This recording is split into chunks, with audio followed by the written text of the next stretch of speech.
Hello, everybody. Are you all have your feet soaking from having walked all that way during King's Day? And I'm going to say hi to people today because it's kind of an odd day. Scott won't be here. You can see Sean is here. Hello, everybody. And Sean did do No King's Day. That was his No King's Day in Dallas. And he has tons and tons of pictures, and I will let him explain what he's up to today. He's going to be running a show later today all about No King's Day. So, and we are taking questions.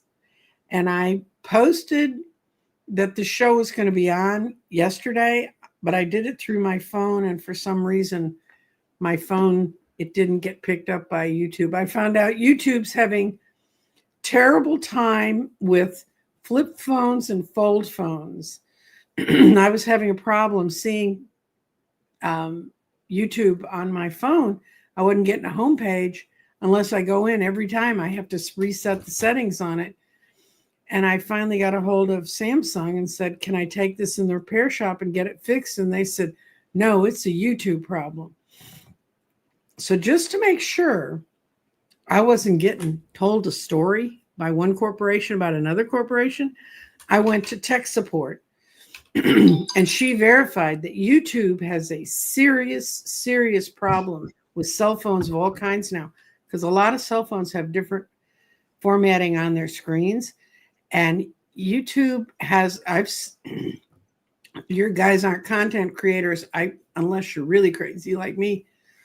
And they've had some boot camps and they've been telling us our big thing is more of YouTube's being watched on TV than on phones. So it's obvious they're walking away from phones, guys. So for all my subscribers who say, don't you see my comments? And I couldn't figure out why things were getting lost. Apparently YouTube's having some really serious problems. So that's one of my trips for next week, to go after YouTube. Well, yeah, a lot of that high resolution televisions, 4K to even 1080. Most of YouTube's at 720, so there's a huge resolution difference there that they're having to deal with, and it's just more information, more data. So YouTube's going to be kind of a victim of its own success for a little while until it catches up. It's not. I don't know that it wants to catch up. I think it wants to become a network. I don't think it wants to. Oh no, it's effectively become a network with 1 billion channels. Yeah. Yes. What is it? What was it? 200 million shows are posted a week. That's crazy. And we wonder why people aren't watching our stuff, Sean. No, people watch my stuff. People watch your stuff too. Yeah, people that want to see my stuff see my stuff. Right. Anyone who would like a breakdown of the each state by state's primary going to 2026 can come to my channel. But it's not the most riveting of information, but it is incredibly important. And it's part of the research that I do anyway for my work. So that's why I post that. That's why you're going to get 50 of those shows between now and March. Next week on my channel, it's going to be Nebraska, West Virginia, and Alabama. Nebraska was quite surprising. The other two, not so much. There's nothing in West Virginia for Democrats. I mean, nothing. So, which is really amazing because that's where you're going to see a lot of those hospitals closing because of what Republicans pushed with the big beautiful bill. So it's going to be really interesting to see if any attitudes change. You know, when you have a heart attack and it takes you 3 hours to get to a hospital that's not even in your state. Yes, having just been through that in the last little bit, yes, that's not a thing you want to think about. So if Not please, a thing you want to think about. if you were at a yes, Mary Lair was a yes. Oh yeah, there you go. No, they were all over the place. I've actually got a search module going right now, trying to collect as much information as I can as far as turnout goes, for all of the 2,800 No Kings marches that happen nationally. And I'm pulling in as much data as I can for my show today, because that's what I'm talking about. On my 200th show, it's my 200th episode on my channel. So that's pretty exciting. This is a question, Sean. Will the protests make a difference? Um, so I'm actually going to talk about that on my show a little bit later today. But you have to talk about it now because you're on my I show. will. Yeah, I'm going to talk about it right now. I mean, this is kind of my take on it. So Nancy and I have done a lot of organizing. I've done a lot of events. And I'll be honest, when they're like, oh, how many votes do you think we got in this event? That event's job really isn't to get votes. What it's there to do is to get people to meet other people and organize. The way the GOP operates is they try to keep everyone separate. The theys and all that language they use is to separate everybody out and keep everyone away from everyone. Because the second that everyone comes together, they know they're cooked. So what those events do is it creates networks. And not only does it allow organizations to practice running large events, which is its own unique thing, and there's no way to teach it. You have to do it and then figure out what the problems are and do it better next time.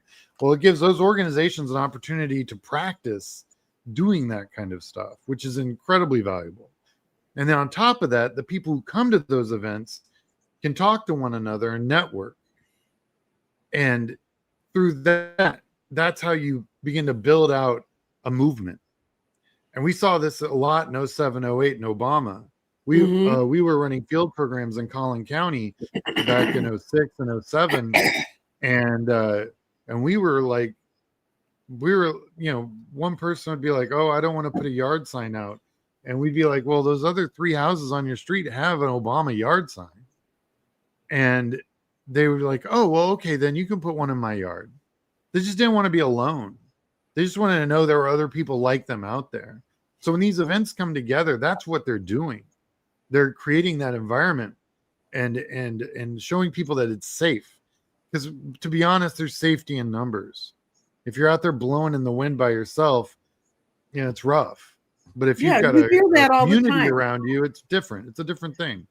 I'm a little blue dot in the middle of a red state. Well, you know what? This proves all the other blue dots that are afraid to come out. And I don't blame people. There was an enormous amount of intimidation from Reagan on, from the Republican Party against Democrats in areas where they thought, where I lived, and I am not a shy retiring person, but when I lived in a house, I had a lady down the street that I found out later was a Republican mucky muck. And every time anything happened on my property, she turned me in. I mean, the least little thing, and it's because she didn't like my yard signs. And one of my other neighbors, we'd moved in this neighborhood fresh. We didn't know any of these people. And I'm not the sort that runs up and down the street with cookies saying, hi, I'm here. So one of the neighbors told me, this woman wants to get you off this block. She can't believe we have a Democrat, because I had an Obama sign from Iowa in my window. I put it in my window because I was afraid a Democrat would steal it, much less what that woman would have burnt it.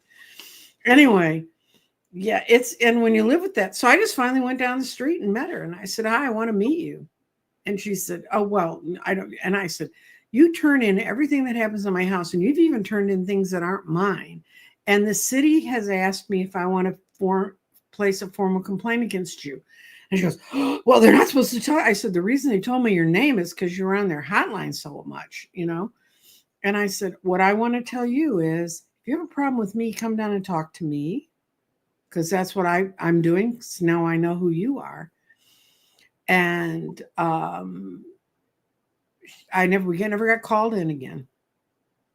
We never got called on for various and sundry things. But anyway, and I mean, she wants to know if the protests make a difference. Look at what it creates, the tower. And there's going to be a lot more people out pushing their point of view, and it's going to be on the ground in the real world. Pentacles are things that happen in our real world. And someone's moving off to less distressing waters. Who could that possibly be? And it's because the high priestess is breaking through, guys. That kind of light. And someone is going to be, the 10 of Wands is the lessening of burdens. this is going to lessen their burden. So is it having an effect? Yes. I think the cards say it's having an effect. Well, I think that well, one thing the Democrats in Austin learned is that Abbott's full of it. I mean, although they already knew that beforehand, of course. The Abbott was supposed to call out the National Guard on all of the activists. He sent them all to Chicago. Yeah, I know. I was like, who is he calling out? Like the clerks? I mean, how many does he think he has an infinite well of National Guard in Texas? I mean, don't get me wrong, Texas has one of the largest National Guard groups in the country. We're also the second largest populated state, so it makes sense. Anyway, not one National Guard showed up in Austin yesterday. Not one.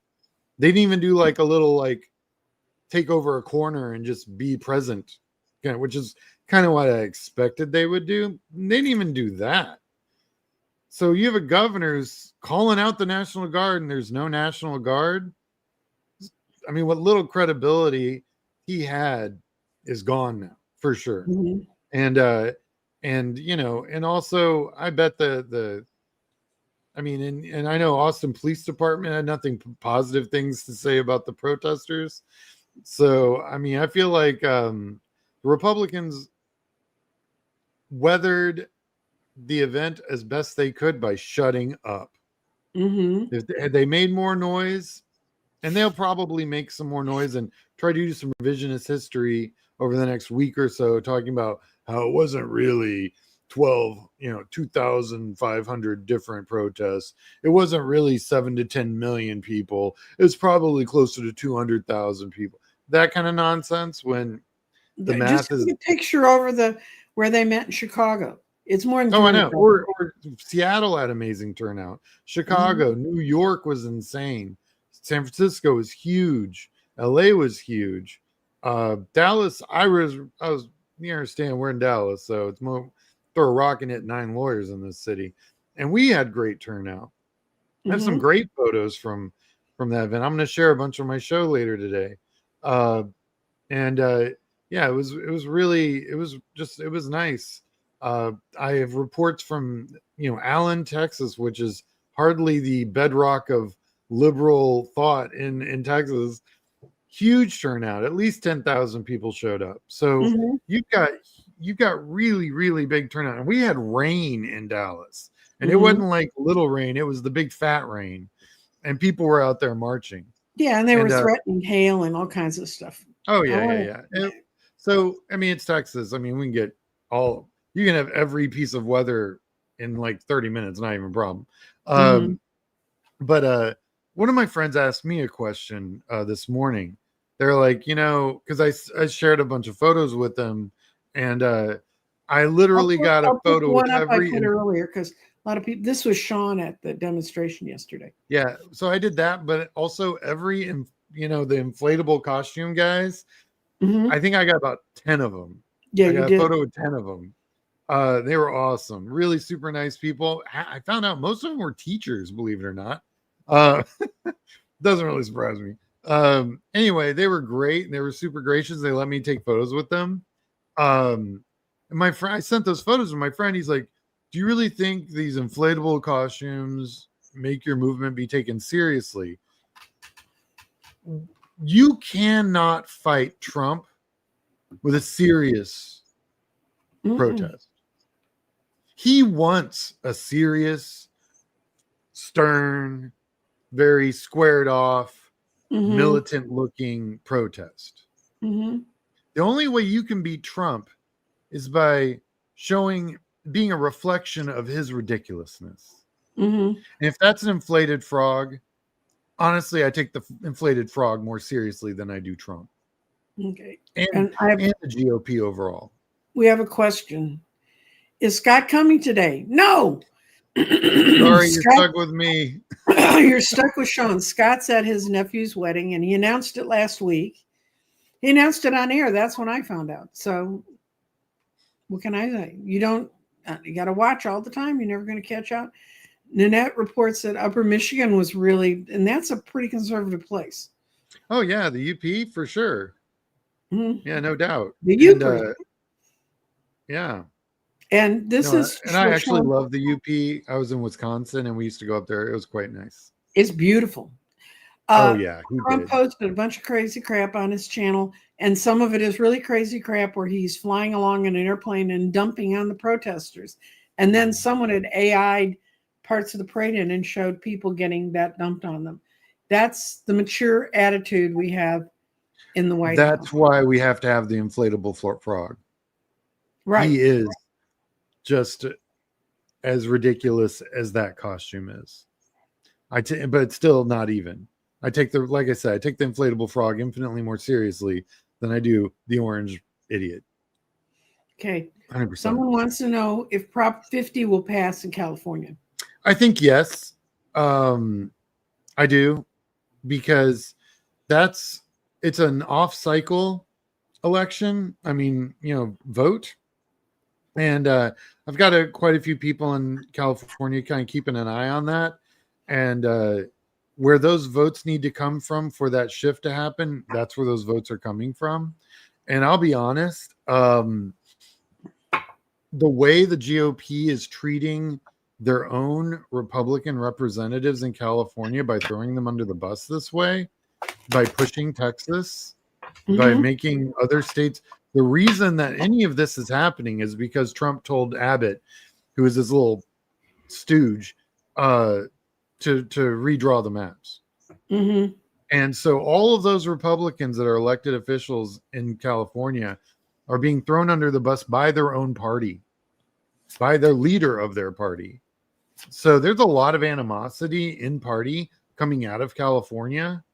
That's why you see a lot of there's a lot of Republicans in Texas that felt like they got thrown under the bus because they're running against other Republicans in trying to swoop up Democratic. Changing districts is a mess. It's a and hot Sean mess. And I can tell you, we ran a race.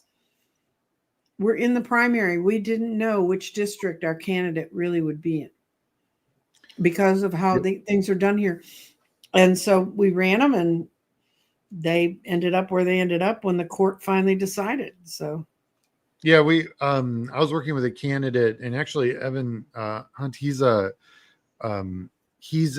one of the candidates I interviewed on my channel. His district, they literally added 5 Republican counties to his district, where before it was a piece of Dallas, a piece of Collin County, and a piece of Hunt County. And so now he's got every county going east up until just before you get to Louisiana. So his district geographically expanded by a factor of about 500%. And his lift, as far as a Democrat goes, just got a lot heavier. And Keith Self is the Republican, who's a real piece of work. Yeah. But so on my channel, when I'm talking about these primaries, I look at some of the math behind each race that's worth really talking about. I also look at the money, and because you can't win races without money. And there's a huge there's something going on. It's really been very interesting, because I'll see like a Republican congressional rep in a rando state that I've already done. Anyway, they'll have 3 other Republicans running against them in a primary.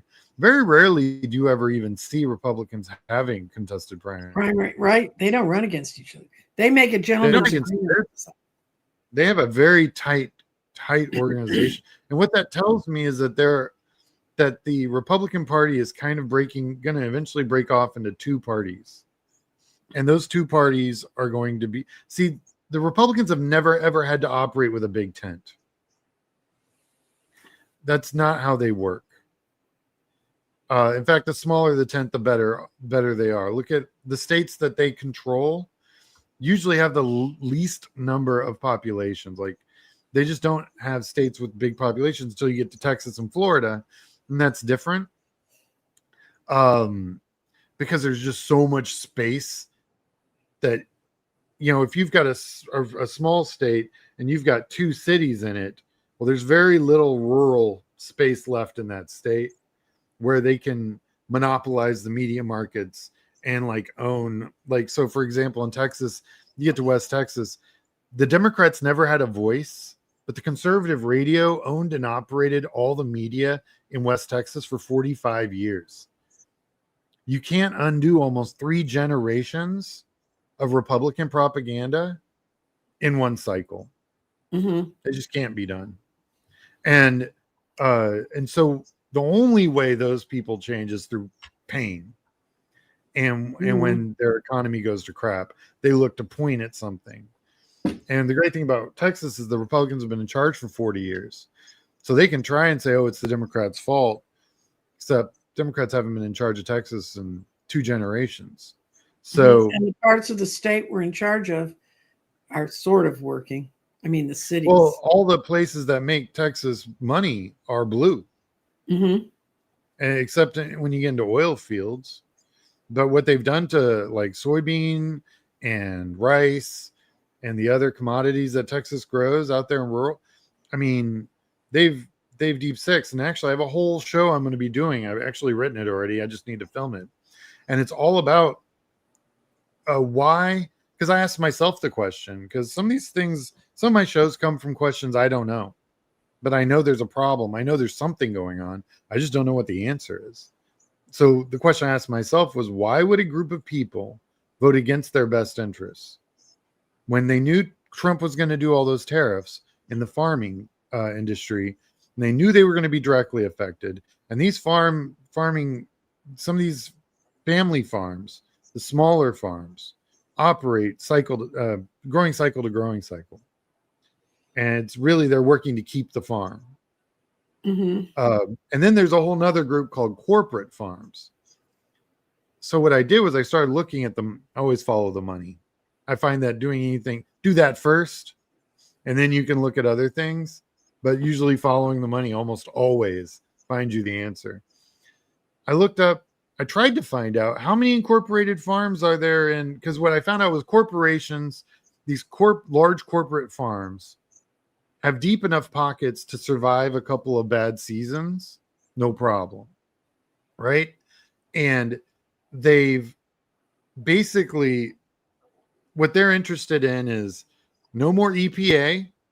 Mm-hmm. They want to get rid of worker rights. They want to get rid of the death tax or any kind of tax that involves a transfer, a taxation. Yeah, exactly.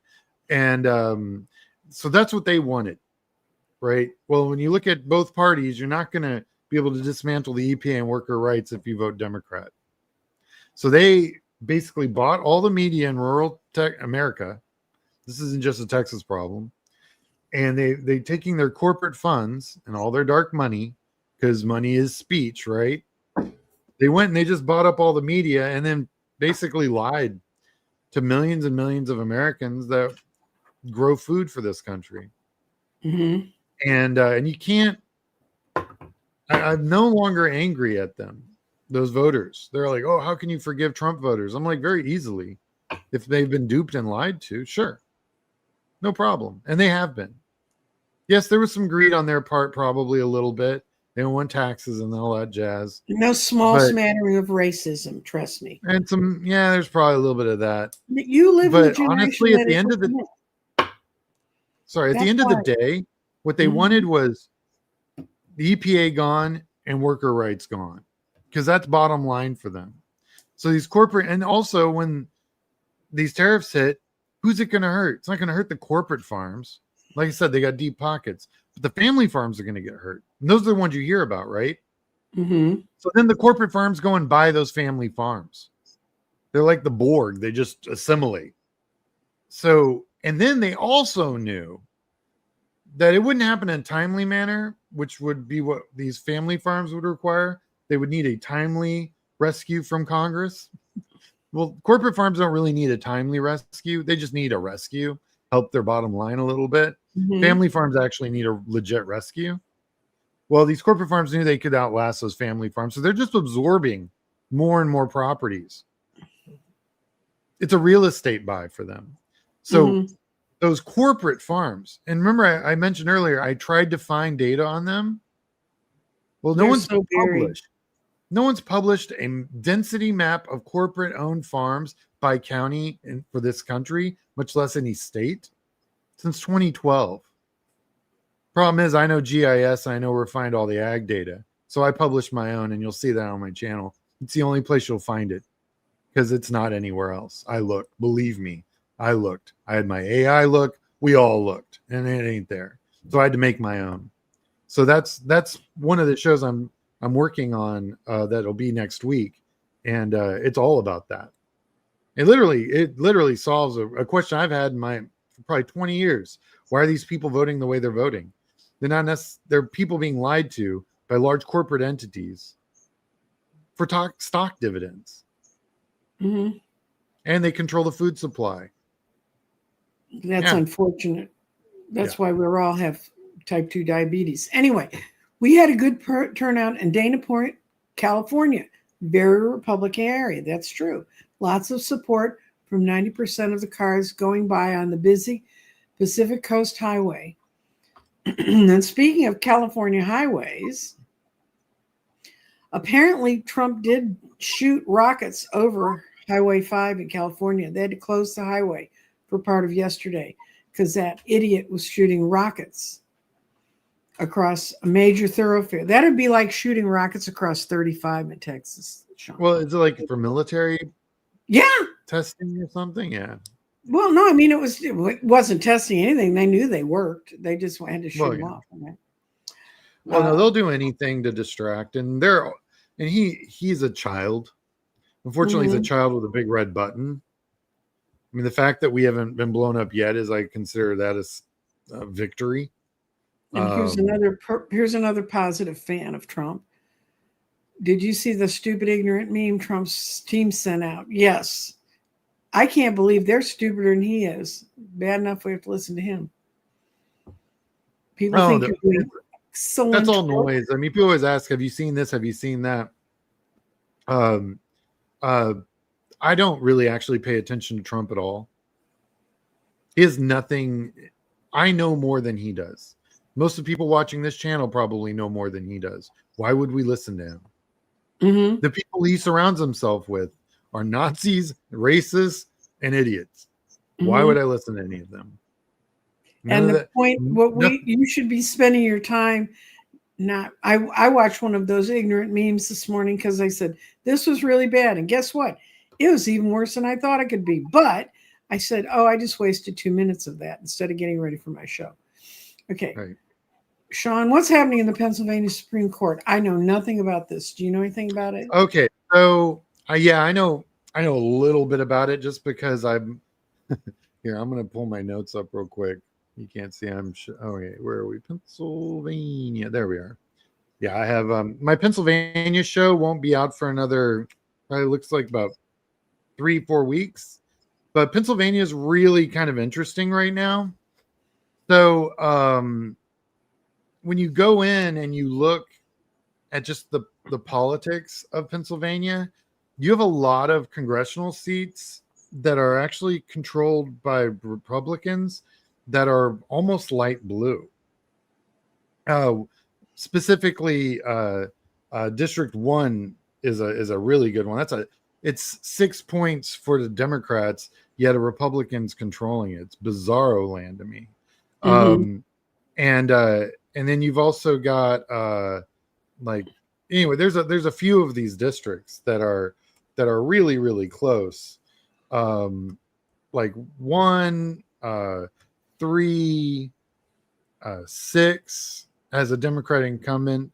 What's interesting, there's a Republican candidate running there that's actually raising a little bit of money. You got District 7. So, and then of course I'm looking mostly at congressional seats, but the Supreme Court, so they want to do what they did to Texas in Pennsylvania. They want to do that in every state, right? And we just fought a fight for the Supreme Court in Wisconsin last April when we got rid of that candidate. That was part of making sure those seats are safe. That we got rid of a conservative and put a liberal in there. so that way they couldn't overturn stuff and things of that nature. And they have another Supreme Court race in April. Probably there's a chance I might be in Wisconsin in April. So that's what Pennsylvania's in the same boat. They've got they're on the edge of switching back and forth in their Supreme Court, and they've really got to get their act together in order to get. But you understand, like, Pennsylvania's got problems. Their senators kind of a wild card. They're having a really hard time winning seats for Congress that they should absolutely be winning, and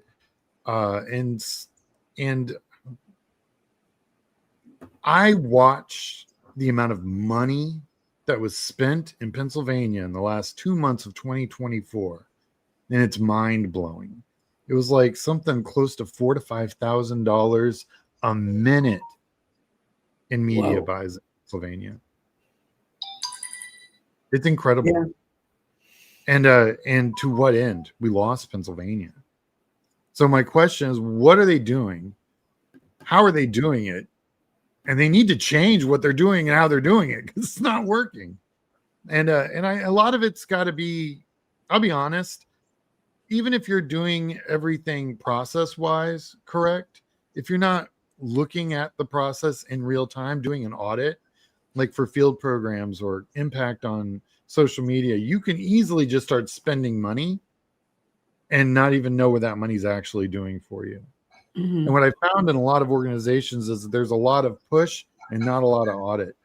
Because the last thing people want to be told is that, no, this isn't working, or we need to fire all these people and hire new people because there's a process here that's being missed, and it's being missed on purpose, because they'd rather drive around and hang out at McDonald's as opposed to actually knocking on doors, which is what you're paying them to do.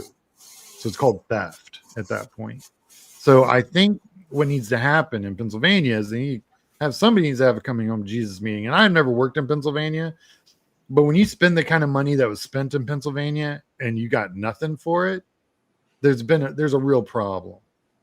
And I'm not.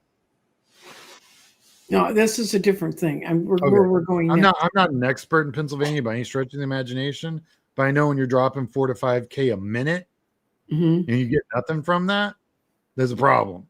Yeah. Sage Burner agrees with you. Tactical frivolity is a strategy that works. Keep up the inflatables.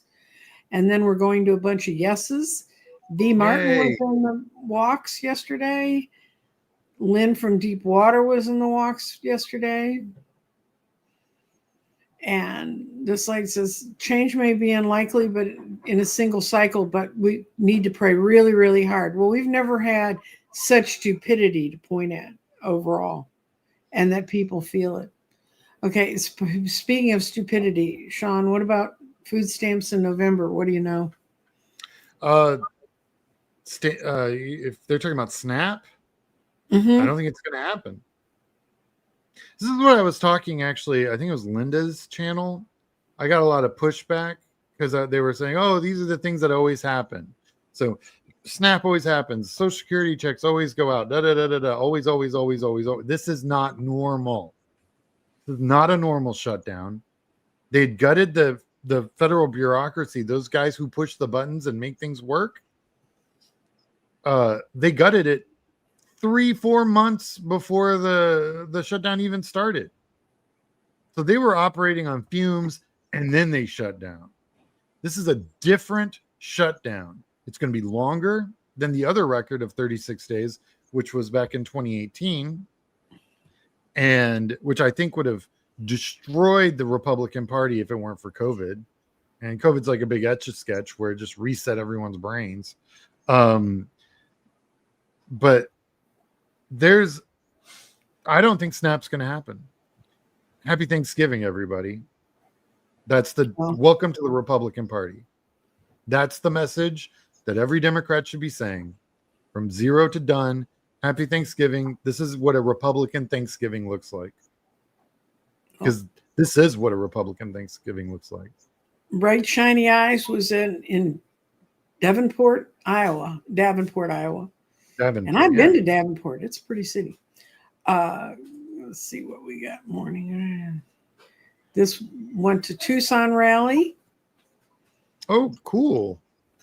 And yeah, I admire anybody that goes to a state that's hotter than Texas. Go to a rally. And it's like high desert too. It's not like normal I know, hot. I It's like a know. different hot. It's like a hot and you can't breathe. Here we have hot and you can swim. It's so humid. So And Lizelle, you said, how can we change that? Well, there's so many things to change. I kind of need that defined. yeah, you need to be more If specific. you type it when we're saying it, we don't know I know. that. Sorry. I talked a lot about this. If you're talking about And- Pennsylvania,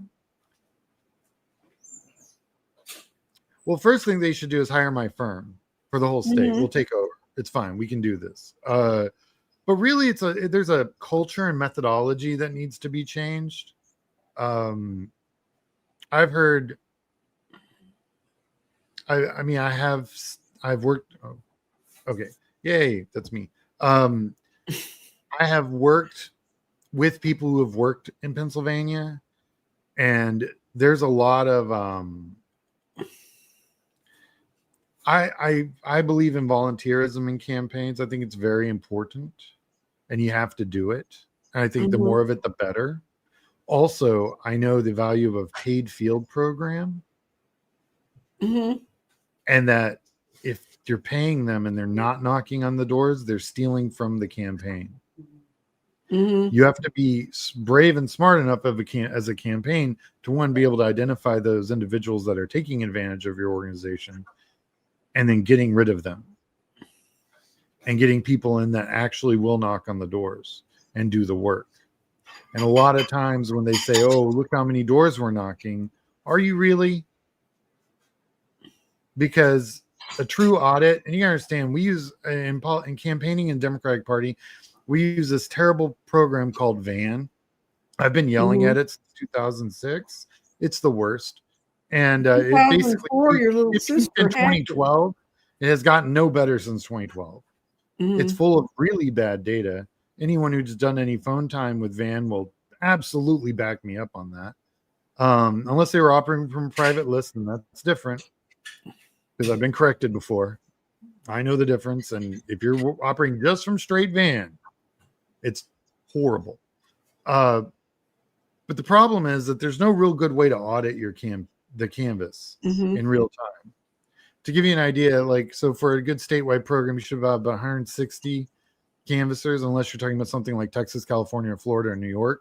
It's a different program, but something like Pennsylvania, 200 canvassers, but it takes about 4 to 5 minutes to audit each canvasser, depending on how fast VAN's deciding to run. There's a spinning wheel of death that you stare at for most of it, and then it's done.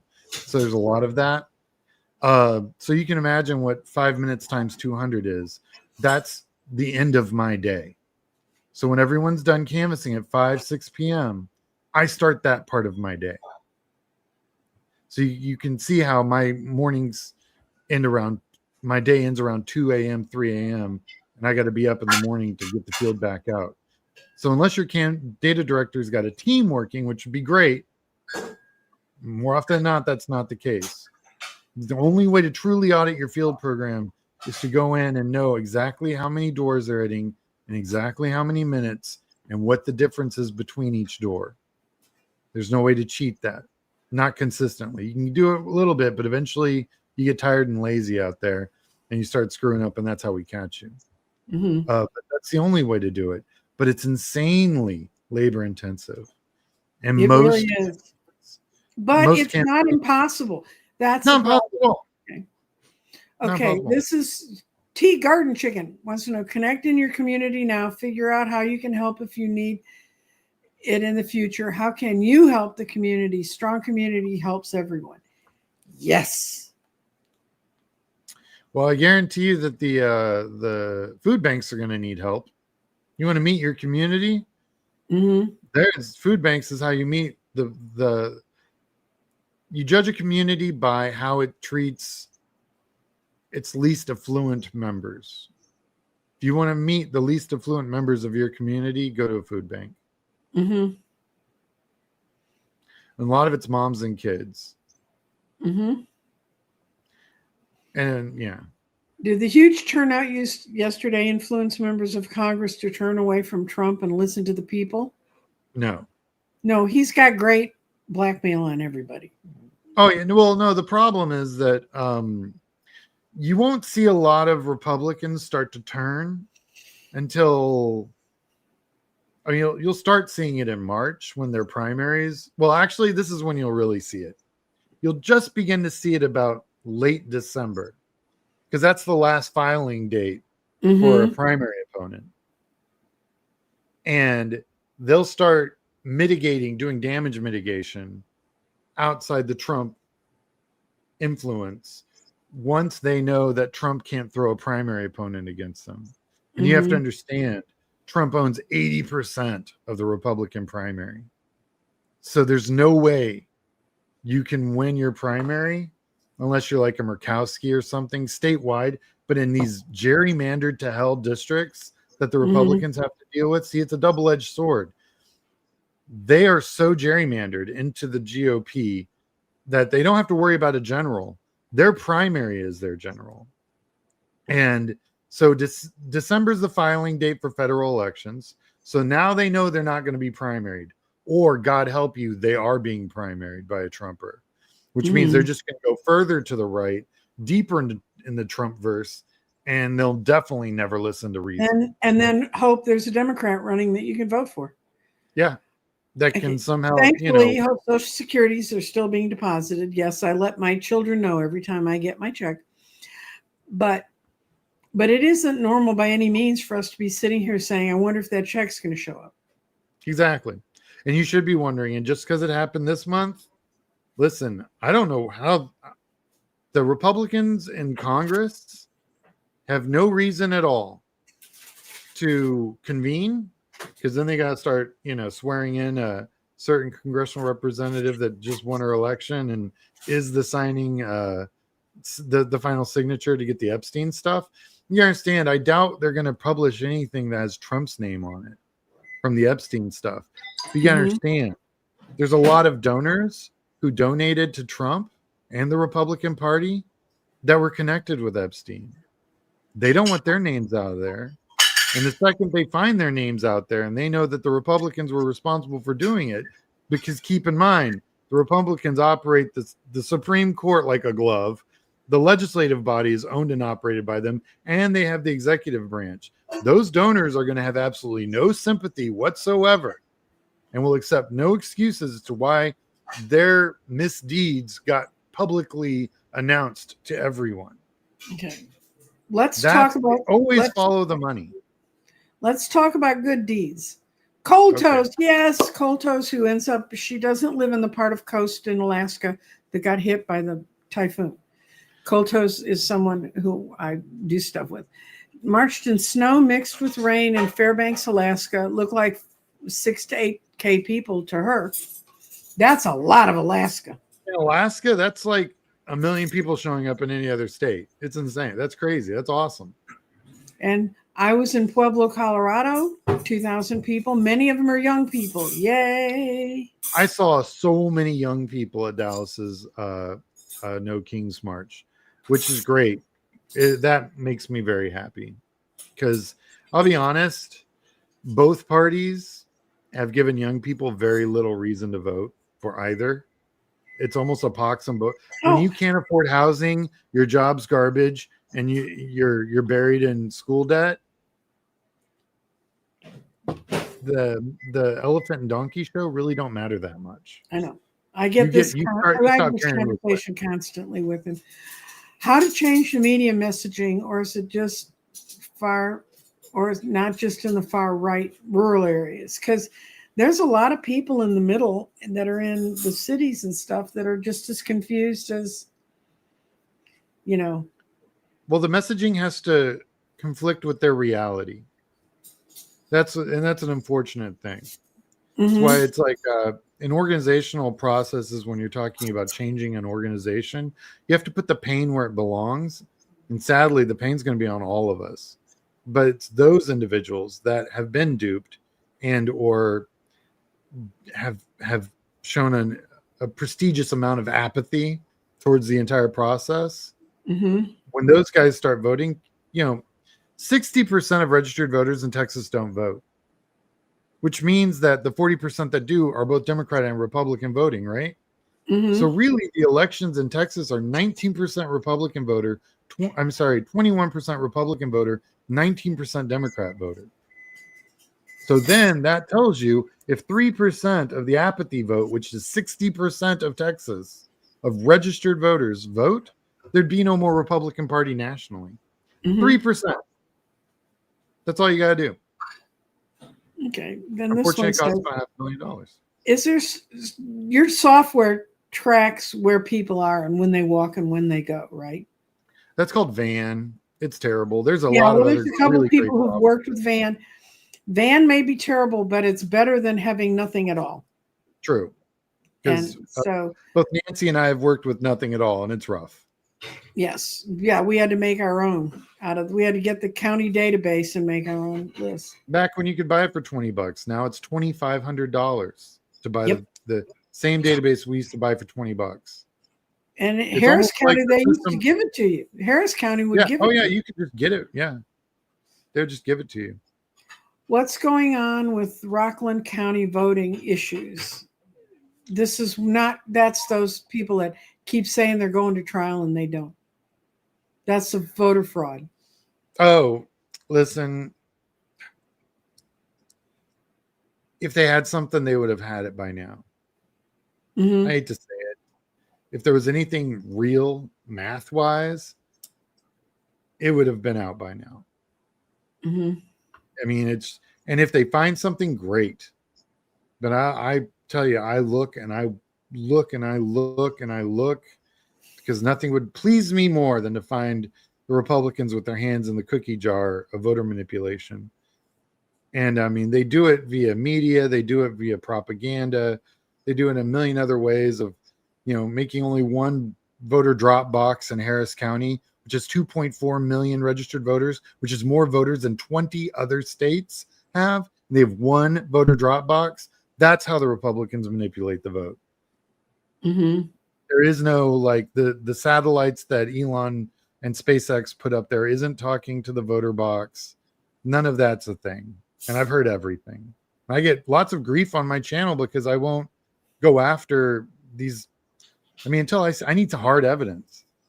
And I have been given hard evidence. And when I look it up and actually do some due diligence digging, and I dig on everything, it turns out it's my favorite one that really almost got me was actually based on a what if scenario as a subtext in another document. Right. Like, what if this happened? And then they took that and blew it up into this happened. Yeah. And that's crazy. Not cool. Okay. Watching the No Kings turnout was encouraging. I hope it will translate into backbone growth in our Congress. Well done. Macron said it had to happen every week to solidify his ideas and to keep his government going. I don't know that you can use Macron as the best example, but. Yeah. You don't want that to happen every week. No, we don't need you. People need to get a government that's stable. I need the number of people who showed up at all of these rallies to go knock on doors. That's what I need. They need door hangers, they need field programs, and they need to go knock on doors and collect data. Find out what the real problems are in their community, and then have Democrats run campaigns to address those problems. That's how we win. Rallying and standing around in inflated pink frog suits is awesome. Don't get me wrong.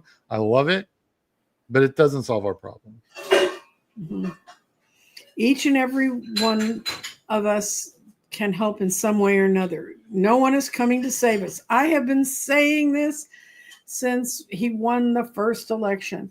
We are already here. We have to save us. The system is broken and we need to fix it. And the reason he got in the first time was because a lot of people said, oh, I'm not sure which way I should make my mind up about it. And I was like, do you have two eyes? Do you have a brain? Do you have anything left? But people, they don't want to fight with their families. They don't want to do it. pick a side and live with it. Okay. And you're in Ontario. That's where my parents were from. They go out in all kinds of weather. That's true. That's why my parents ended up living in Las Vegas, because they'd put up with all kinds of weather. I was running field programs this spring in Wisconsin, and my team is from Georgia and Texas. And so we're up there working. And we had all of our paid canvassers were all locals. And you know, some of them are union, some of them were just students. But man, we were like, are you guys want to go out in this weather? They're like, oh, it's not even snowing. It's like 35 degrees. It's not snowing, so we're good. And we're like, okay, then. Like, man, you couldn't get a Texan to go canvas in 35 degree weather. When he said, when I'm going to Wisconsin, I said, they're having a sale on Kohl's on silk underwear. Go invest.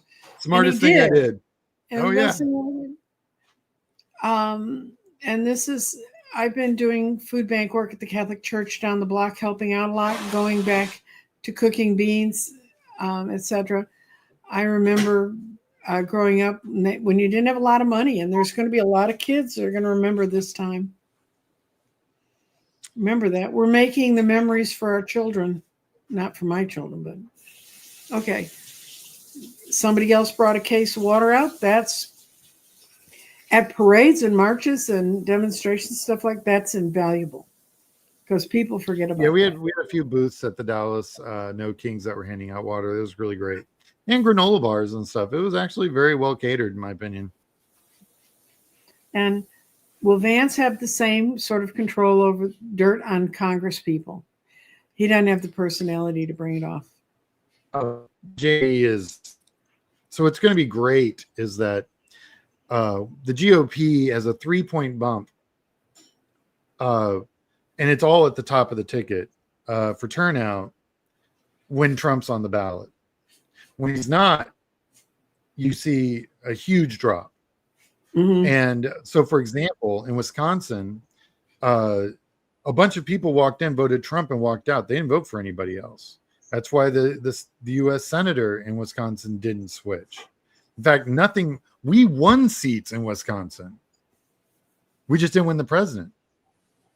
Mm-hmm. So when I say we, the Democratic Party, won seats in Wisconsin in 2024, but didn't win the presidency because Trump is a brand. Trump is its own thing. MAGA is its own thing. And when MAGA's gone, and that'll be when Trump's gone, MAGA's going to have there's going to be a lot of infighting. And you're going to have a lot of splinter groups. And Vance, like you just said, Vance doesn't have the personality to hold on to any of that. Yeah, he's supplied by a bunch of libertarians, and we've fought libertarians for years. And at the end of the day, libertarians really don't want to work for anything. So best libertarians will ever do is what they're doing right now. And they're vice president. The vice president is the most. What did Adam say was the most useless? Yeah, I don't know where you live in Illinois, but it's true. Illinois suffers from the same thing Texas does. It is a lot of districts where Dems just don't run. But as I understand it, Pritzker's pushing them to get a representative running in every district. So yeah, go vote for her and go work for her.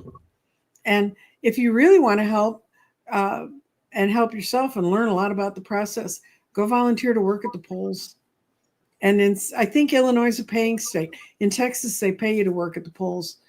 So you can actually make some money doing that. Let's see. Yeah, I actually did a show on Illinois. It was really, really interesting. Their primary, I think it's District 8, which is like the northern part of Chicago.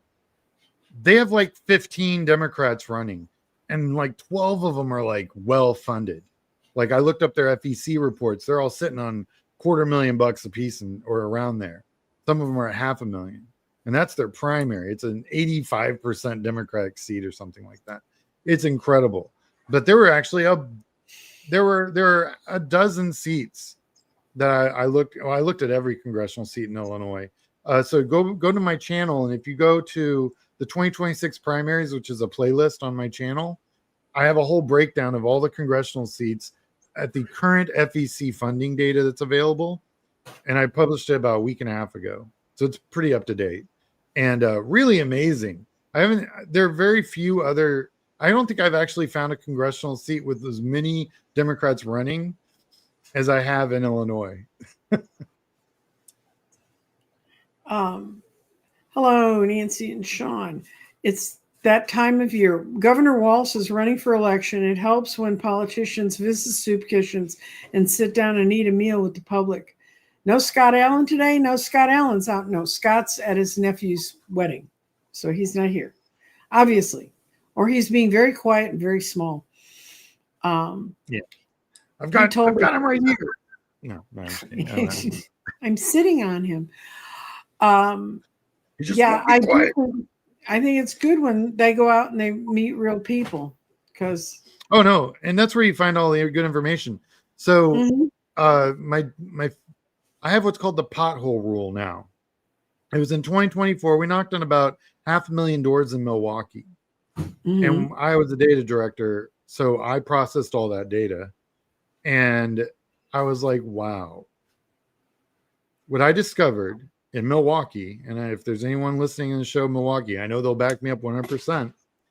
What I discovered was if you could patch all the potholes in Milwaukee, they would make you king of Milwaukee. You would just be king forever. You would rule Milwaukee. You could do it with an iron fist if you could patch all the potholes in Milwaukee. Because when we ask people, what's the number one infrastructure issue? Or actually, no, what is the number one issue you vote on? It was like 70+% was potholes, above healthcare, above job creation. I mean, it's the stuff you see every day. I had to remove potholes from the equation so I could see the rest of the breakdown, because I'm like, that's great, but that's not, I don't know if there's much we can do about potholes. For what we were working on, because I was working for the presidential cycle. So it's not president, sadly, although Biden probably came closer with the $40 billion infrastructure bill they passed. But very, very few, rarely do presidents operate at the pothole level, which is the question we were actually going for, presidential information, data. But yeah, potholes. I mean, you've got to talk to a politician about something they can do. I ran a city council member, and she came back up and she said, she did the one thing I tell them, never go in the door. If you're on the doorstep, don't go inside. Well, she disappeared in the house, and I was like freaking out because I thought she'll never come out, and they'll find body parts on the Trinity River and stuff. But she did come out, and it was a little old lady who couldn't stand. Oh, I have a lot of sympathy for the woman at the door. So she came and talked to her, but anyway, she came out and she was shaking her head, and she goes, they keep asking me, what do you think about same-sex marriage? There's no city council person, the way we're structured in this state, they can do jack about that. And she was like, but there were issues in that woman's area that were important to the quality of her life, but she wasn't tuned into that. So you need to kind of know what that politician can do for you when you talk to them, or just ask them, what do you think is the most important issue in my area? And if they have no idea, then they ain't been in your area long enough. Yeah, and you really have to address where the office that you're operating from, what their umbrella is. Yeah. Right. And I've talked to Australians about this. They have as many problems with that as we do. They fine you if you don't show up, and they usually just let you walk on it anyway. They also have very liberal voting laws. Way more like, you couldn't pull the crap that Texas pulls and be able to have mandatory voting. Right. Yeah. So there's so many things that would have to, because states control their voting laws. A lot of people don't know that. States have, so that's why the Voting Rights Act was so crazy when they passed it, which was awesome, because states were literally doing all the stuff they're doing now. They were doing in the 50s, and that's what gave birth to the 60s civil rights movement, and all the stuff that Trump and all the Republicans are doing right now are going to it's going to be the civil rights movement 2.0. It's inevitable. It's going to happen. So we're seeing this all play out again, But there's a reason those laws were created in the first place. Right. No, there's a county just north of me called Collin County, and it used to be the reddest county in Texas, which it is now no longer the reddest county in Texas. Lots of good people out in the streets there yesterday. But they had like 5,000-6,000 people in Allen, which is right there in Collin County. And Allen, I can remember. Well, Sean, as a child, went to visit Allen to visit a friend of mine. They had one stop sign that had a flashing light, and that was the whole of traffic lights up there. Now, people who live in Allen goes, it never looked like that, but it's one of those areas that boomed. But with more cows than people. Yeah. That's Delta County. But they just voted in Collin County to not use the kind of they had a Dominion contract, and they're breaking it because Dominion just got sold, and in selling you can get out of it. They're going to go to a voting system that's hand count, and it's a big county. I'm not talking a little bitty place, but and a friend of mine said, oh, how can they do that? It'll take so much longer. And I said, not longer than all these lawsuits and stuff, Call. You know. Sadly, hand counting has been proven to be less accurate than machine counting. Mm-hmm. Because they have to stay awake, and it's a boring job. Oh my God. Auditing an election, the only thing more boring than that is auditing a field program. No, auditing an election, and I've observed auditing for a council race that we lost by 27 votes. They said actually by the time they finished the count, we'd only lost by 20. But watching them count the votes is more boring. That's the only thing that's more boring than the votes. So I've seen this. This person phone bank for 50. Thank you. A Park. Good job. And I do believe in November we will pick up seats, but people have to have food by then. They need to have things. We need to have the country not falling apart. We need to. And somebody wants to know, is the infighting happening now in the Republican Party? It is, but it's behind closed doors. Like I said, no one can really come out. Like, if you notice that all the Republicans get real brave once they've retired, it's because Trump controls the primary.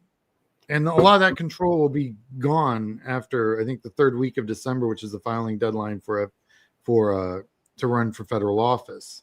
So once that's done, then they can't insert their own candidate. Now, what they can do is they can pull funding. That doesn't really help them because then the Democrat stands a better chance of winning. So they're stuck with the horse they got. And that's actually, a lot of that happened. That's why Trump lost so many seats in 2018. There's like, oh, it always happens, blah, blah, blah. Well, there was a lot more happened than should have in 2018. And that's because there was a lot of infighting once these Republicans were like, oh, I'm free to speak my mind, or their donors are like, listen, these tariffs are garbage. You've got to get rid of them. You've got to start talking about getting rid of these tariffs or blocking Trump from being able to make those, because technically Congress actually has all the power over tariffs. And watch what happens then, because money talks. And these candidates are going to run into that wall. You're going to see their special interests, and believe me, what's special about those interests, and the only thing that's special for them is money, are going to be like, listen, these tariffs are killing us. You've got to do something. That's what I'm paying you for, right? That's why I'm throwing money at your campaign through all these dark PACs and stuff. And so then you're going to see some movement. But it's not going to happen until the third week of December is when it's going to start. And then you're going to see even Republicans that are in primary races aren't going to be freed up until, like, the ones in Texas aren't going to be freed up until the first Tuesday in March. And Illinois is, I believe, late March, maybe April, I think is when Illinois is. So you're not going to see them free up till April.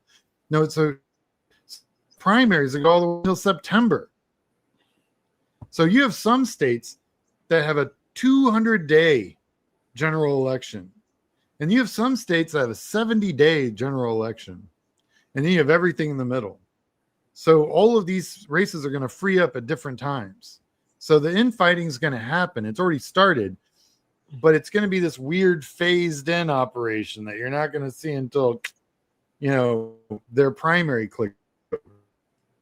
So, okay, and this one, don't crack up too much when you see this question, Sean. How do we compete for billionaire donors?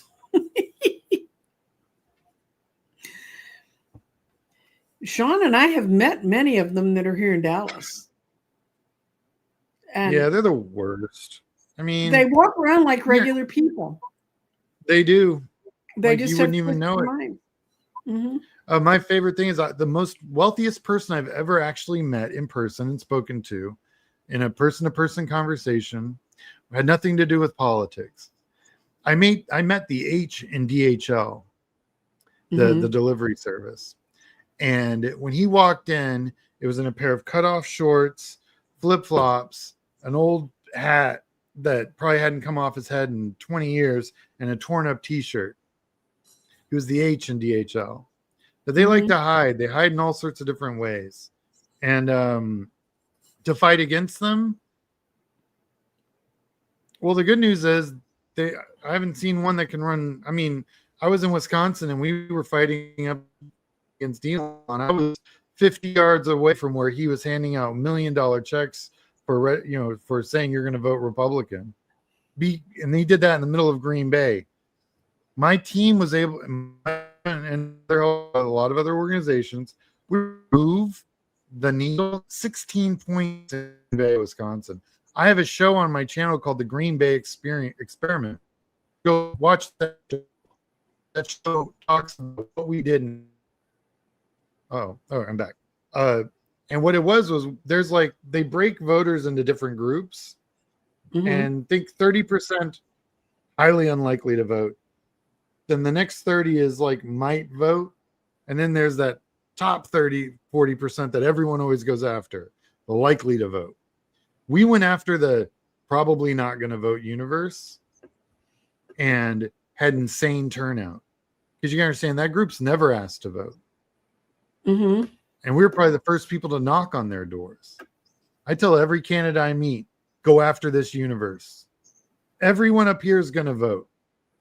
There's just too much money is going to be spent. Media is going to be all over it. Unless you're living under a rock where these people live. But if you personally, as a candidate, as a campaign, as an organization, ask these bottom 30% to vote, your numbers will freak out. That's what we did in Green Bay.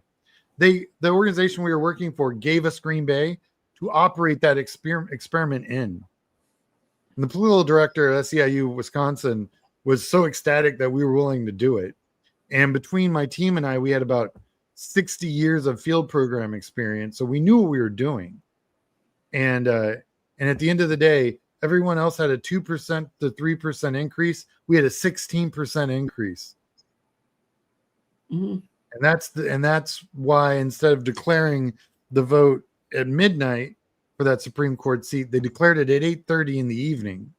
That's the difference. So, yeah, you can beat the billionaires. You just gotta be smarter than them. This is Sharon Sipe. She's our billionaire. She's our super person who monitors channels and takes care of us. And she's a troll kicker. Thank you, and I hope you're feeling okay. I know you were having some problems there for a bit. Do you know why the Salesforce CEO is getting backlash? I don't pay attention to much of that. CEO, okay. I imagine it's probably because I know quite a few Democratic organizations that use Salesforce. And the fact that he hasn't locked them out is probably why.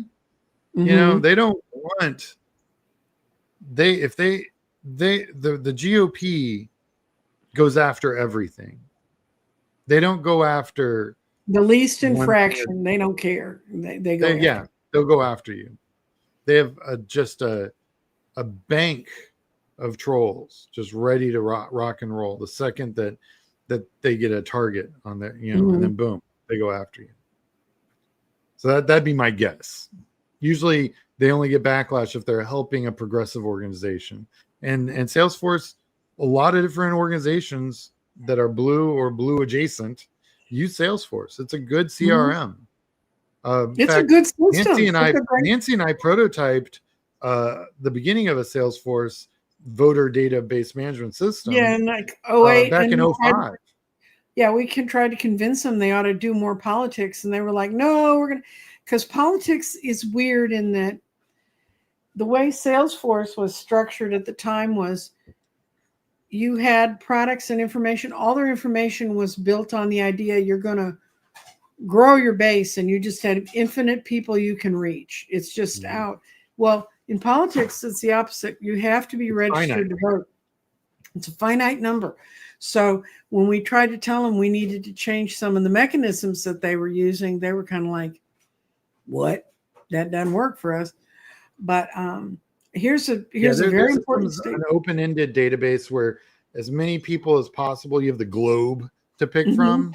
Where in politics, it's a finite universe, and those finite universes can be insanely small. Okay, and Dems will be infighting too, not as badly, but the party really needs it to overhaul, and that's true. So the Republicans did this already back in 2010. Their big coming home to Jesus was once we got Obama elected. 2010, the Tea Party. Now the Tea Party is the reason that the average age of a Republican in the legislature dropped by 20 years. The Republicans are younger than the Democrats in the Senate and the House. And we haven't had that. They did that in 2010. We have yet to do that. And that's what's happening now. You see you see a lot of different organizations that are backing candidates under the age of 50. That's where that's coming from. Because they're like, you have a lot of gerrymandered, safe Democratic seats. You have a 70, 80-year-old congressman just sitting there. And they're like, that guy does not have to buy a house as a 35-year-old in this economy. There is no way that guy could possibly know. Now, however much they might say they understand, they don't understand because they have never lived it. And that's the argument that a lot of young people are making when they're running for office. Now, the problem is the PAC money goes with that incumbent and doesn't go where that young candidate is. And I've actually had the opportunity to work with a couple millennial candidates, and I love them. God, I love them. I don't have to explain how email works to them. It's brilliant. I don't have to explain how social media works to them because they've never not known it. I'm Gen X. I've gone from analog to digital. I've had to be there in that space and been there and constantly evolved. And not all people did that in my generation. And especially if they were wealthy. They didn't have to. They didn't have to learn. Millennials learned and they know. And it's brilliant. I love working with them. I hope more of them run. Okay. And push the thumbs up, guys. They're screwing with the algorithm and they're doing a lot of other weird things on YouTube, but a thumbs up really helps and sharing helps. The lesson needs to be understood that all politics are local and people need to realize that each one of them has the power to make things better. And starting on your local level is the easiest way to see if it's working. I don't know if Tea Garden Chicken's been on my channel, but I think Tea Garden Chicken would dig my channel. Yes. Yes. Because I talk a lot about that. And Salesforce CEO wanted the National Guard in San Francisco. He then apologized. Okay. That's the billionaire. That's the one. That's on brand. Well, you know what the problem is? They're always talking about California, how there's a homeless problem in California. Do you know those homeless people didn't come from California? So, fun story. I went to college at the University of Guam. And because that's where I grew up through like high school and college. and my 20s basically, and teens. I met a guy, old dude, uh, like gray hair, been there, done that, older dude.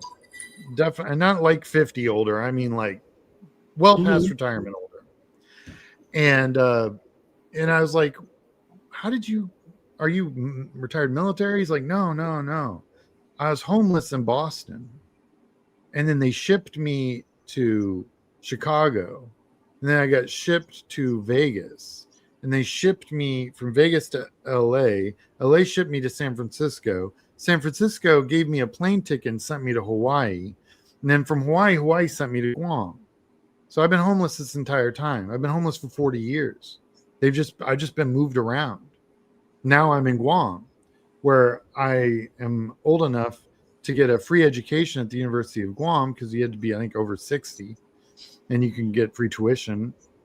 And and the weather here is climate friendly, so I can live in a place that may not, most people couldn't live, but I can live because I've lived in Chicago as a homeless person. And he had this huge story about, I was thinking, well, why didn't they just find you a place where you were at? He's like, because it costs more to find me a place where I was at and give me the help I needed than it was to put me on a bus or an airplane.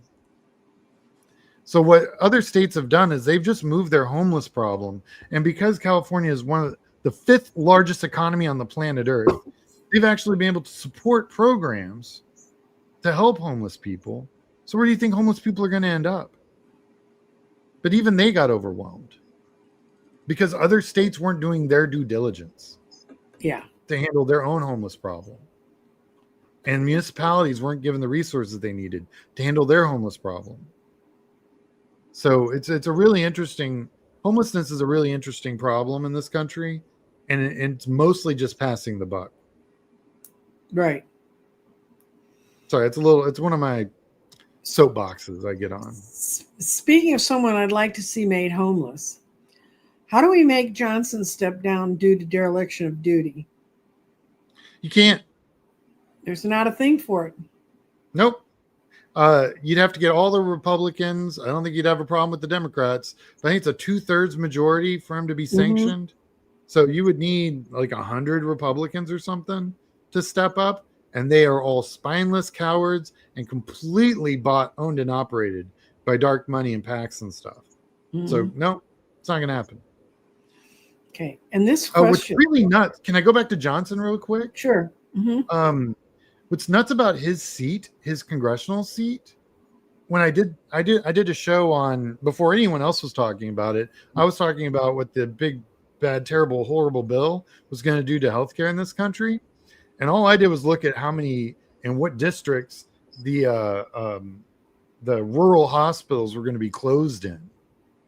That's why you had Rand Paul vote against it, because Kentucky was like number 1. But you know what's number 2?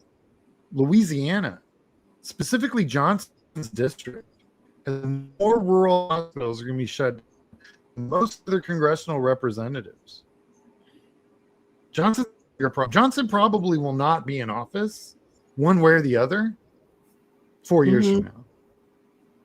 But if you notice, most speakers that become speakers under Republicans don't last very long. No, they don't. Democrats had runs of speakers that were there forever. We have speakers that we can't get rid of.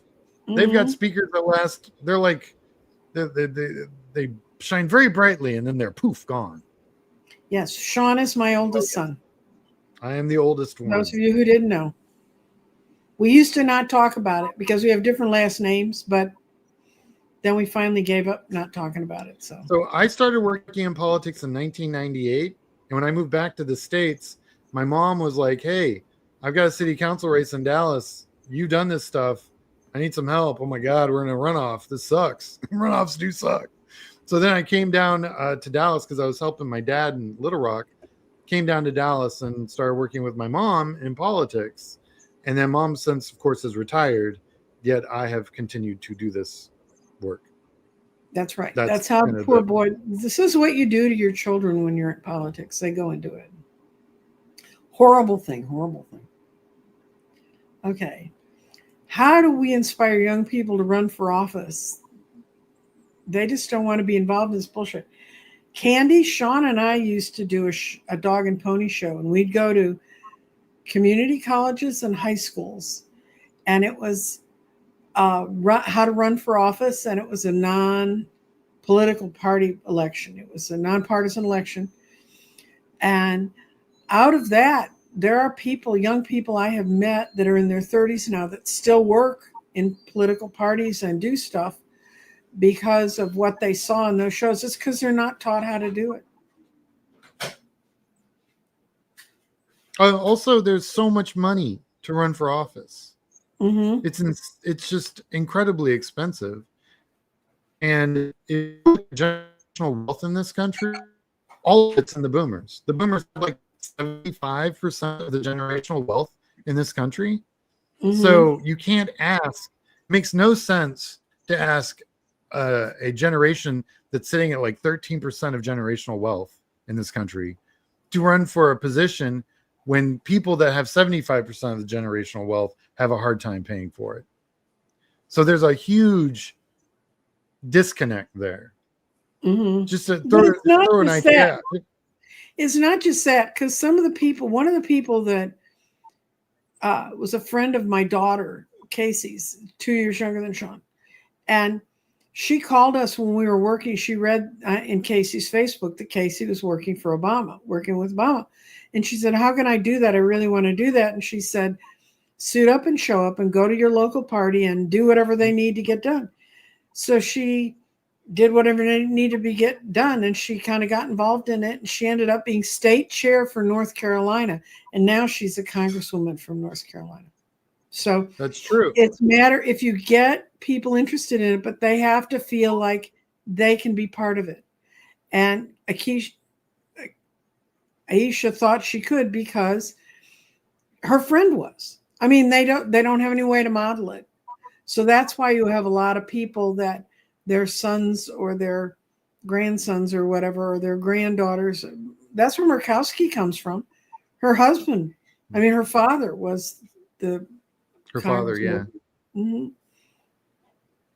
And somebody said, I watch Pete's Promises, very inspiring, and how to help the homeless in California. I guess that must be a YouTube something. I don't know. That's great. I mean, it's such huge. For example, in a lot of industries that have contributed to it, like the Airbnb thing.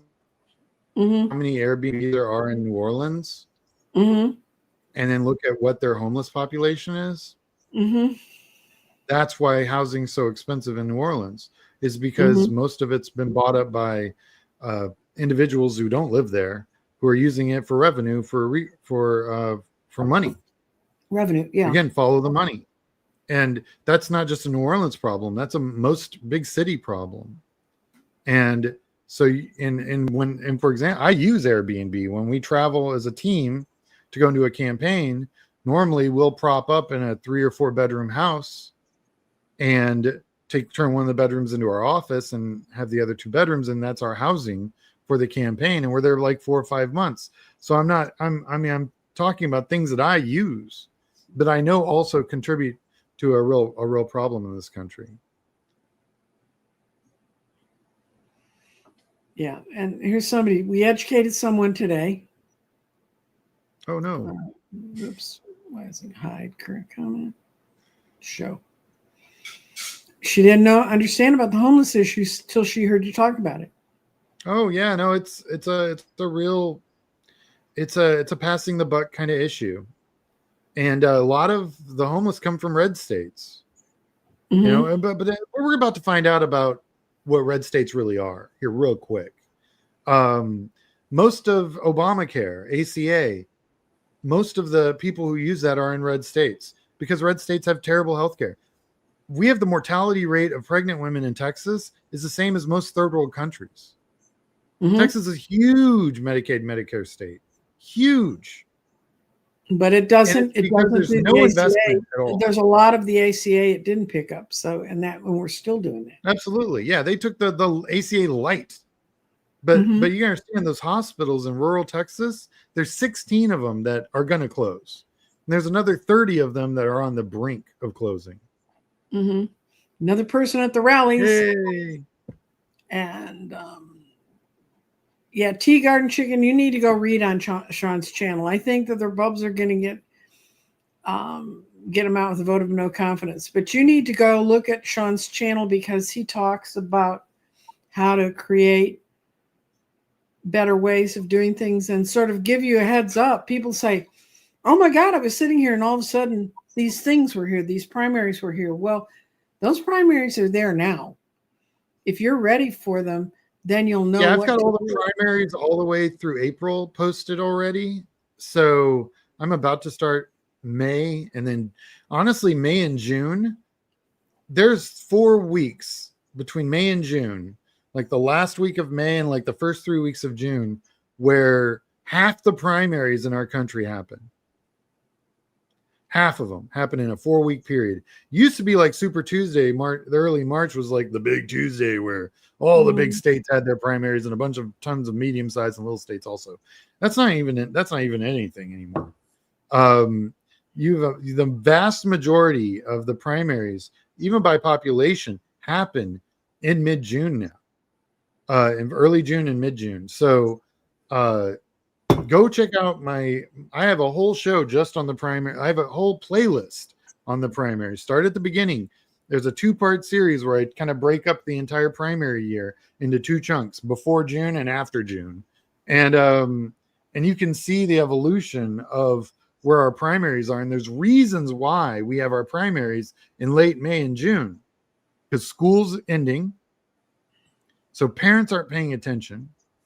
People aren't paying those. And let me tell you, parent voters are the most radical voters, because now all of a sudden, if they become parents, they've got a reason to vote and to pay attention to their community. They're also the busiest people on the planet Earth, our parents, with jobs and kids and all that stuff.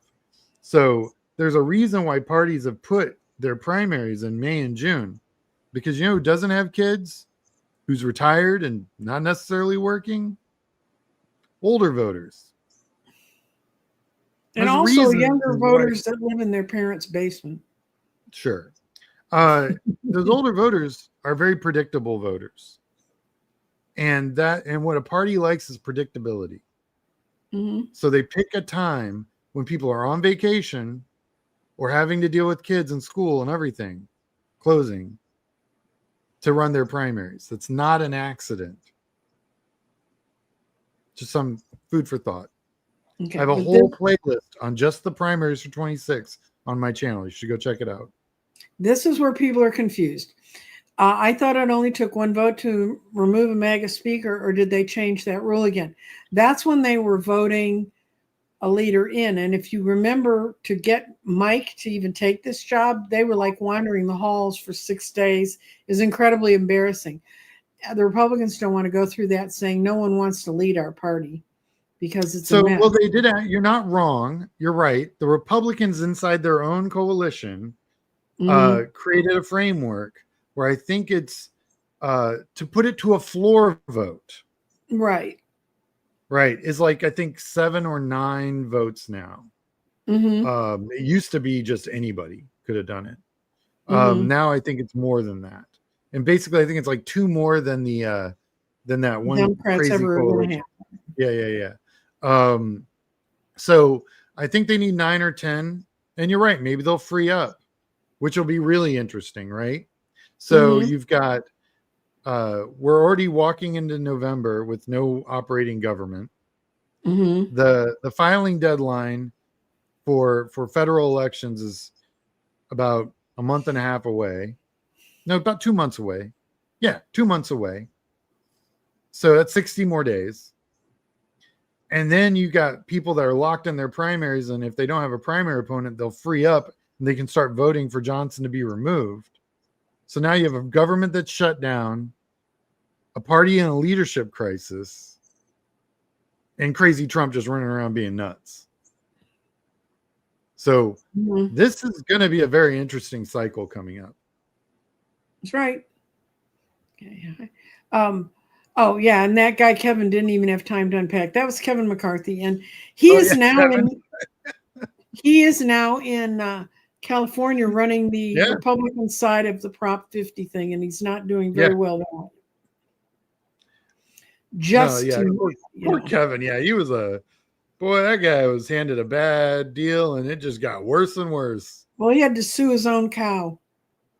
You remember that? Right. They made an Instagram account for his cow, and he had to sue it to get it taken down.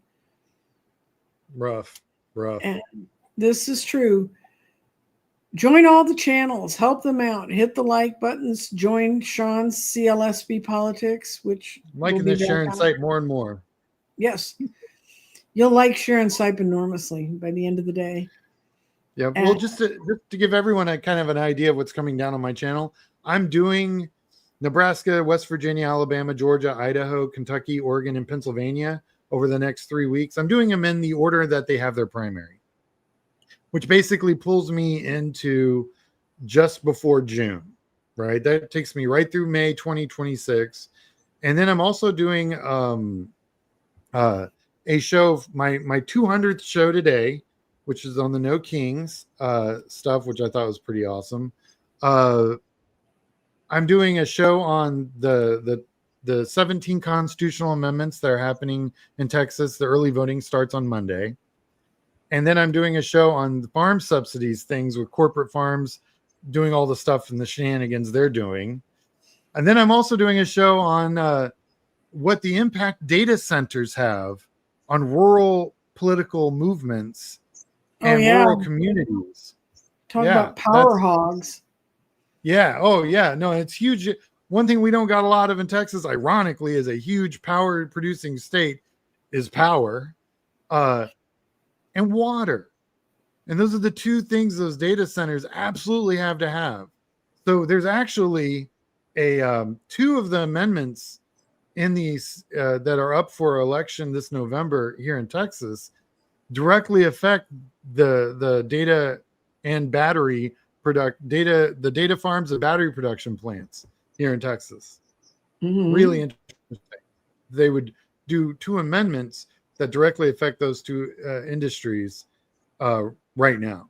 So it's a real issue in Texas, but doing my research, I discovered Virginia is huge in the data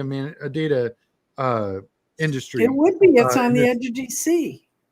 Oh well, just not even just that.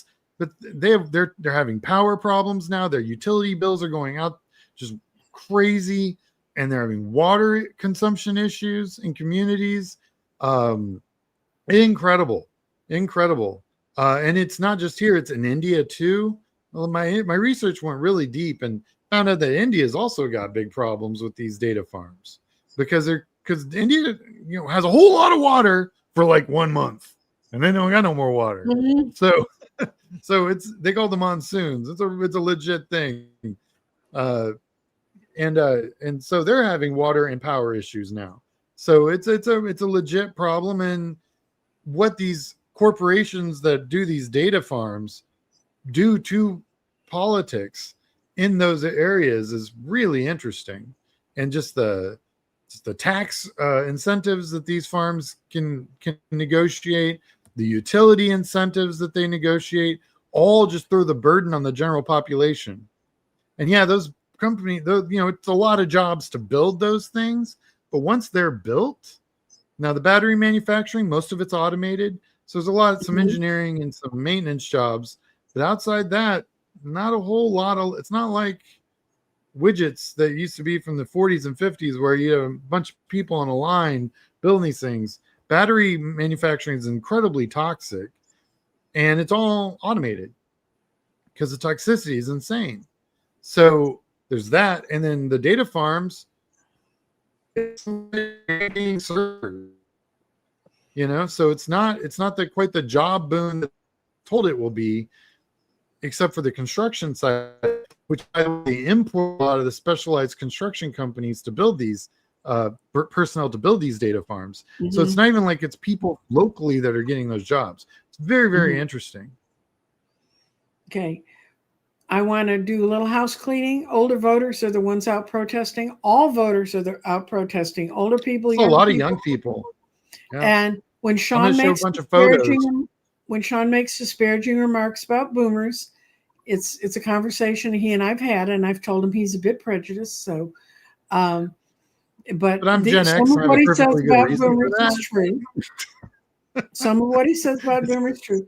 He's not expressing ageism. Do not bomb me. He got bombed. He was on Linda G and talked about Social Security, and man, her crowd really went after him. So that's fine. I don't have no problem. I mean, I bring it. I mean, listen, I'm Gen X. We've been pounded on by boomers our whole lives. It's not a big deal. Oh, stop it.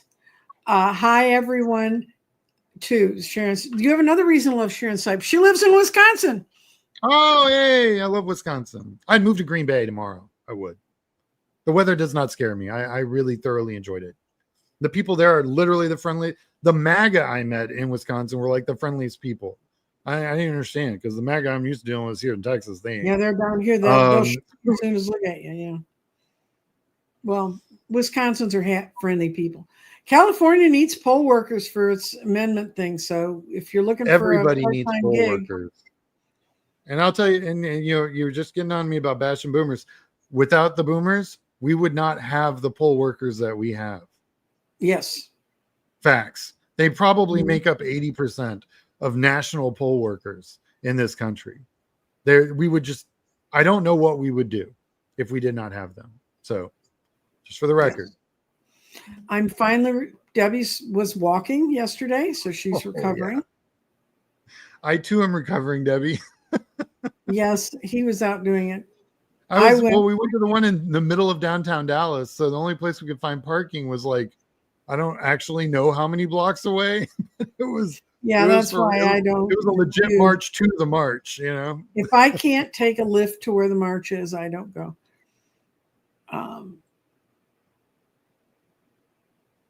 There's some questions on here. I have no idea. That's a can of worms. I don't even know.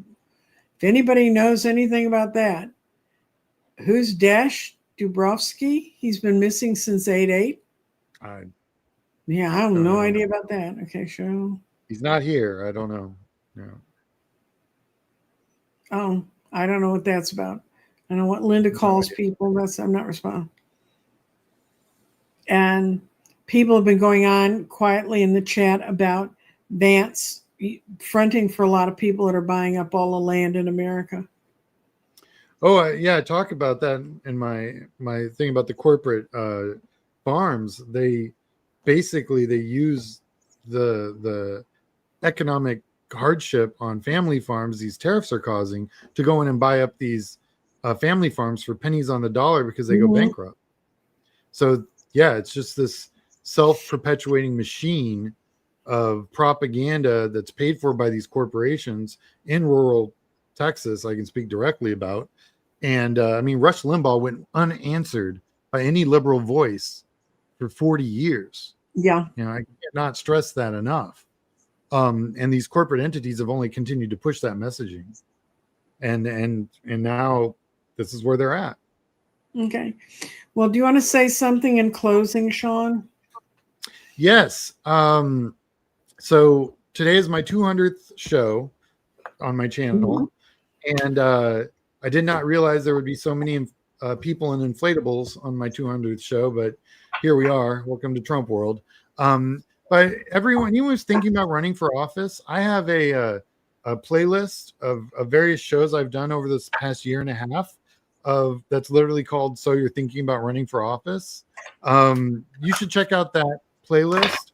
If you're interested in the primaries for 2026, in about a month or two, I'll be done with the first round of that. And it's going to be about 60 shows, but it's all organized by state. So you can go to your state and look at what the primary breakdown is for the congressional races. I'm going to come back and do the Senate races.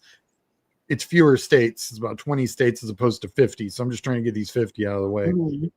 And then I'll go back and I'll look at some of these states and update the FEC filings as the information begins to come in, especially as it gets closer to their unique primary. So it's going to be really interesting to see where the money's being spent, how it's being spent, and who's getting what money. It's very, very, like you have a race in Pennsylvania that the Republican who's sitting at, like a Democrat can win that seat. The Republicans got over $6 million in a war chest right now, which means that the Republicans are propping that guy up because they know he's getting ready for a big fight. And in my show, I show you guys how to look for that math and to see where the Republicans are weak, because they'll tell you, because it's almost like they're showing you their cards. So that's all coming down. And then I have a whole playlist on my channel, just policy, which most of like the data farm stuff will go into, the farm stuff, the agriculture stuff is going to go into. I have a bunch of policy stuff because before I was paid to work on political campaigns, I was actually a policy analyst. So I still do a lot of that. But then I also, look at campaigns and stuff. And when I get out in the field, which will be coming up shortly, because 2026 has already started, just in case anyone doesn't know, I broadcast. So I have a whole thing of my adventures in Wisconsin, so that I've done. But anywhere I go, I tend to do a video of a playlist of just the adventures I'm having. And I don't give away any like background stuff as far as the campaign I'm working on, just, stuff I'm seeing. When Elon was doing all of his crazy nonsense in Wisconsin, I talked quite a bit about that. So that's what my channel is really all about. So it's real nuts and bolts. I do not do a lot of name calling, except I do call Trump an orange idiot quite often. I kind of stay away from a lot of the noise. I don't really care what Trump's posting ever. That has absolutely no bearing on what I'm doing at all. I deal with a lot of the math in campaigning, which I think a lot of these yelling, there's a lot of yelling going on out there that just, and a lot of clickbaiting. They'll put something up and think and this stuff, ought to be just interesting. unnecessary. And I don't do a lot of that.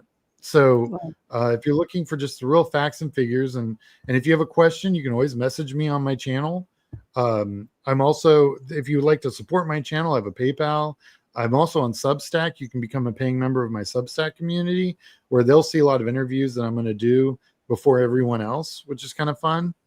And that's kind of what's going on my channel. And I'm really happy to be on these. That's why you'll see me on Linda G and a few other channels, because I like reaching out to new and interesting people in different groups, and that's where you'll see a lot of that. So it's kind of CLSB politics. Also, CLSB is my initials. Sometimes I get asked that question, and originally it was just my initials in politics.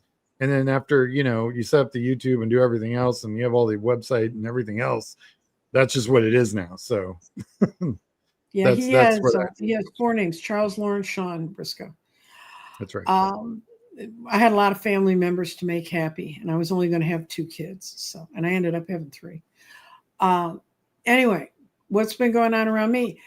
For the card readers that are out there, I did a reading. I did a reading with real people at a real event, real live people at the other side of the table on Friday night. And I hadn't done that in a while. In front of a very loud band. In front of a very loud band, which is part of why my voice sounds like it sounds. But the one thing I'll tell you, readers will understand this. When you read a whole lot of people, if you ever do that, if you read a lot of them all of it at a time, you'll start to see patterns. You'll start to see cards showing up. And those are really cards that in my life have been signals to me. So when COVID was coming, I kept reading these really incredibly depressing. Everybody was going into the 8 of Swords, and it was confinement and being divided from people and stuff. And I really couldn't understand it. I understood it after it happened. But Friday night, I have never seen so many times, and I read about 40, 50. I read for 3 hours straight, guys. 1 question each. I've never seen so many sun cards show up, so many world cards show up. The Tower only showed up a couple times, and that was for people that was personally in their life. They really needed that Tower. Transformation, transition, and a lot of moving on, a lot of 6 of Swords, getting in that boat and going. And I was like, universally, if anybody had a timing card, it was all this October. Things that were happening this October were going to be what we're going to change for them. And I left there with just a giant high, because I know that means those specific cards. I swear to you, I've been reading cards since I was 12. Never at one event have I seen such a large percentage of the sun, which is, to me, is the best card in the deck. So if I can spread a little sunshine on y'all, please do. And Scott and I will be back next week. Mr. Sean will be doing whatever Mr. Sean does on Sunday mornings when he's not with us. And I want to thank everyone who's come to visit us. Patience and planning. Somebody else is getting a lot of patience and planning. Even though I did one couple, and it was that they both needed to move out of their family's home and figure out another way to live their lives. And they were back to back. They watched me shuffle the cards. They had the same 4 cards in a 10-card reading as their intro. And the guy goes, "How did you do that?" And I said, "I didn't. The universe does it." I've never had that happen before. So it was really a lot of fun for me. I'm going to be reading next Thursday and Friday and Saturday at Dolly Python's on Haskell here in Dallas. So if you're in the Dallas area and you want to come see the real me, I had one woman who came up who had seen me on YouTube. And she said, "You're Nancy Jean." And I said, "Yeah, I am." And so we talked a little bit. She got a reading. She was very nice. Her life's in kind of a tumble, but so is everybody's. I mean, if you think your life's screwed up and you don't know what's going to happen tomorrow, welcome to the club. But all I can see is that for everybody that's happening to, it's going to come out beautifully. So I hope it comes out beautifully for everyone. And with that, we will say goodbye. Say goodbye, Sean. Bye, everybody.